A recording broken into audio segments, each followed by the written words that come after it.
Welcome to the Deep Dive. This is where we take that stack of sources, articles, records, new research, and pull out the things you really need to know. And our mission for this deep dive is, well, it's all about contradiction.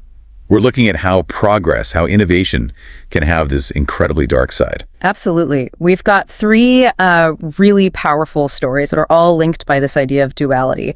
First, we're going to tackle the just staggering story of Fritz Haber. He's the scientist whose work fed half the planet. And also pioneered industrial chemical warfare.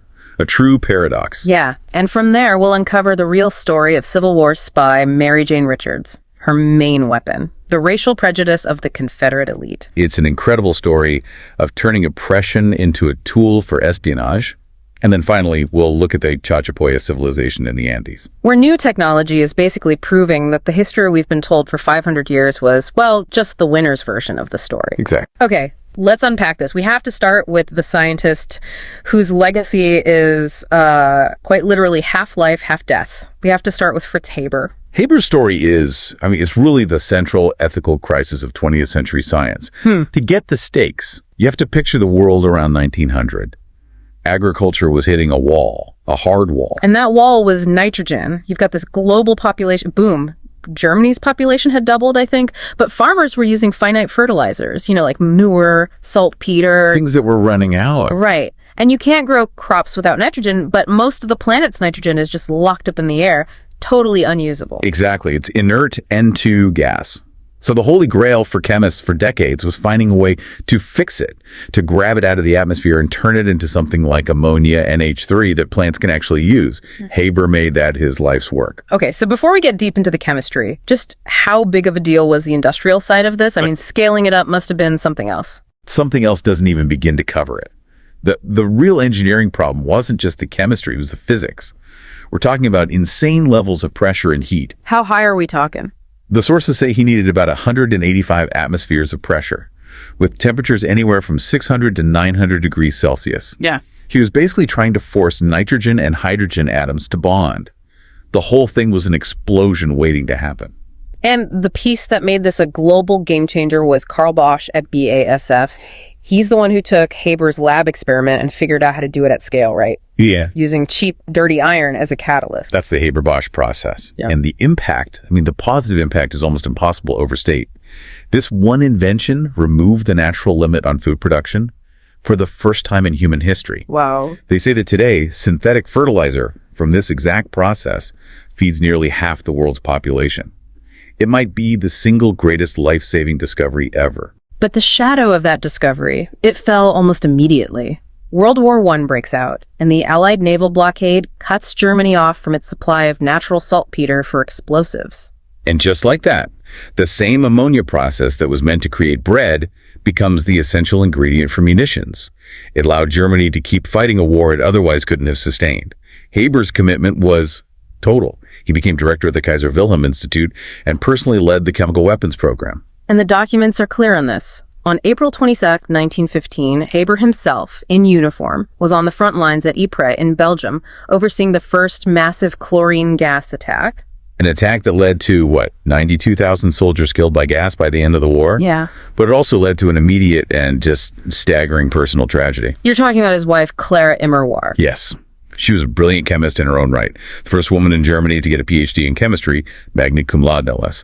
But, it was the early 1900s. Her career just vanished when she became the professor's wife. And she saw what he was doing. The sources say she called his work a perversion of the ideals of science. She did. She fought him on it. The whole thing came to a head on May 1st, 1915. They were throwing a party at their house to celebrate Haber's promotion to captain for the success at Ypres. A celebration. And that night, after a huge fight, Clara took a service revolver, went out into the garden, and killed herself. And the detail in the record that just is chilling is that Haber left the very next morning. His son had found his mother dying, and Haber left to go supervise gas attacks on the Eastern Front. The state over everything, even his own family. And the ironies just keep piling up. He gets the Nobel Prize in 1918 for making fertilizer, while at the same time the Allies are trying to prosecute him as a war criminal. And then there's Zyklon. Right. Years later, he develops a cyanide-based pesticide, Zyklon A. But Haber was Jewish, so when the Nazis rise to power, they force him into exile. He dies a broken man. And the Nazis, they take his invention, strip out the warning odor. Yeah, and create Zyklon B, the gas used in the death camps to murder millions, including his own relatives. I mean, how do you even begin to reconcile that? The tool that gives life and the tool that gives death are one and the same. It makes you question the very nature of progress. It really does. So if Haber's story is about power in the hands of the elite, our next one is the exact opposite. It's about the incredible power that comes from being invisible. This is where it gets really interesting. Let's talk about Mary Jane Richards, master spy. Mary Jane Richards, who a lot of later records mistakenly call Mary Elizabeth Bowser, was absolutely central to the Union spy ring in Richmond. Her story is just a masterclass in how being marginalized can become a source of immense power. So she was born enslaved around 1840 in the Van Loo household, but Elizabeth Van Loo was a secret unionist and abolitionist, and she saw how smart Richards was. Right, she paid for her to be educated in the North Philadelphia, I believe. Then when Richards came back to Virginia in 1860, she was in huge danger. It was illegal for an educated, free black person to be in the state. So Van Loo had to hide her. She did. When Richards was arrested, Van Loo claimed she was still her slave, which secured her release. And that cover, that masked identity, became the key to the whole operation. So wait, Van Loo's putting Richards in the most dangerous position imaginable, literally inside the Confederate White House. How do the sources handle that ethical complexity? A former enslaver using her former slave for this kind of work. It is a really uncomfortable part of the story, yes. But the sources we have focus on Richards' own agency. She was deeply committed to abolition, and she chose this path. The mission was to get her placed as a servant in Jefferson Davis's own home. And the whole strategy hinged on Confederate prejudice. Completely. They just assumed an African-American servant couldn't read, that she couldn't possibly comprehend the conversations happening around her, so they left sensitive documents out. They discussed strategy right in front of her. And she had a photographic memory, is that right? She did. So she'd read troop deployments, supply reports, even blueprints for things like the ironclad CSS Virginia, all straight from Davis's office, and just commit them to memory. I can't even remember my grocery list. That is just unbelievable. Right. Her tradecraft was the enemy's own bigotry. She was a key part of this whole interracial network, the Richmond Underground, run by Van Loo. Crazy bet. Crazy bet. That's the one. Van Loo acted wildly eccentric to throw everyone off her trail. And they had these ingenious ways to get the intel out. Ciphers, invisible ink, and something called the seamstress relay. Okay. What's that? Richards would help sew coded messages into the waistband of Verena Davis's dresses. A seamstress in the network would then pick up the dress for mending and retrieve the message. General Grant himself said this network gave him some of his most valuable information. It's just incredible the people society had rendered powerless were the ones holding all the revolutionary power. Precisely. And she didn't just fade away after the war. She became a teacher for the formerly enslaved. She even went on speaking tours in New York, using aliases, talking about her spy work, and criticizing how black people were still being treated north and south. And her story ends with her just choosing her own path. Totally. Around 1870, she decided to make her own way in New York, insisted on it, and then she just disappears from the historical record on her own terms to the very end. What a story. Okay, so we've seen scientific creation turned to destruction, and a hidden identity used to destroy a system of oppression. Now let's move from hidden agents to, well, hidden cities, where technology is uncovering a history that was literally buried. We're shifting now to the Andes and a pre-Inca civilization called the Chachapoya, or the Warriors of the Clouds. Fierce people who built these incredible vertical settlements, sometimes up at 10,000 feet. And for centuries, their story was told by their conquerors. First the Inca, then the Spanish, the classic winner's version of history. But that's all changing. It's changing in a massive way thanks to LiDAR. That's light detection and ranging.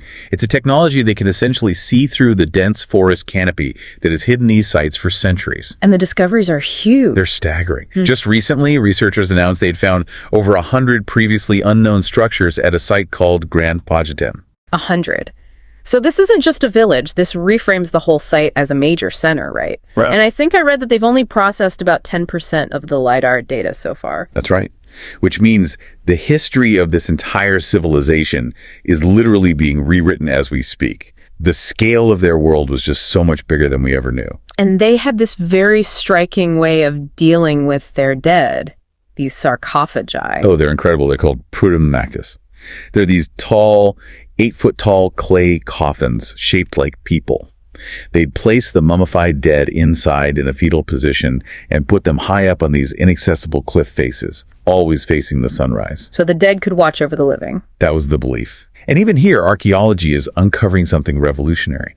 Researchers found a specific rectangular symbol on one of those sarcophagi, and the theory is that it denotes a high-status woman. Which would be a big deal. A very big deal. It suggests women might have held a more powerful role in Chachapoya society than in the later Inca Empire, which was much more patriarchal. And the biggest rewrite of all comes from genetics. The old story from the Inca and Spanish was that the whole Chachapoya population was forcibly relocated after they were conquered. A policy called mitma. Right, a kind of ancient forced resettlement designed to break their identity. But the genetics tell a different story. The genetics totally debunk it. Studies of modern people living in that region show they are still genetically distinct from people in the old Inca heartland. So the historical propaganda was just false. The lie detector of our DNA proves it. Exactly. The Chachapoya people were resilient. They were not wiped out or assimilated. They endured. It's definitive proof that modern science can correct a historical record that's been wrong for 500 years. And it wasn't just them in isolation. They found another site, a temple complex called Palispada, that connected 3 completely different ecosystems. Yeah, it shows they were this major hub for trade and religion. They found ritual cups for maize beer, chicha, even though maize didn't grow there. It means they were connecting people from all over. They were far more influential than the old history ever gave them credit for. What a deep dive this has been. We started with Fritz Haber, a story of creation hijacked for destruction. Then Mary Jane Richards, whose hidden identity was a tool to tear down oppression.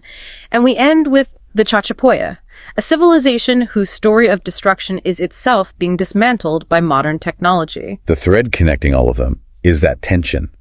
The tension between creation and destruction, between the story that's told and the truth that's waiting to be found. It makes you wonder, in a world where progress always seems to have this double edge, whether it's nitrogen synthesis or LIDAR mapping, how much of the history you think you know is just the winner's version? What other revolutionary truths are still out there, hiding in plain sight, just waiting for the right tool or maybe the right person to bring them to light? We'll leave you with that.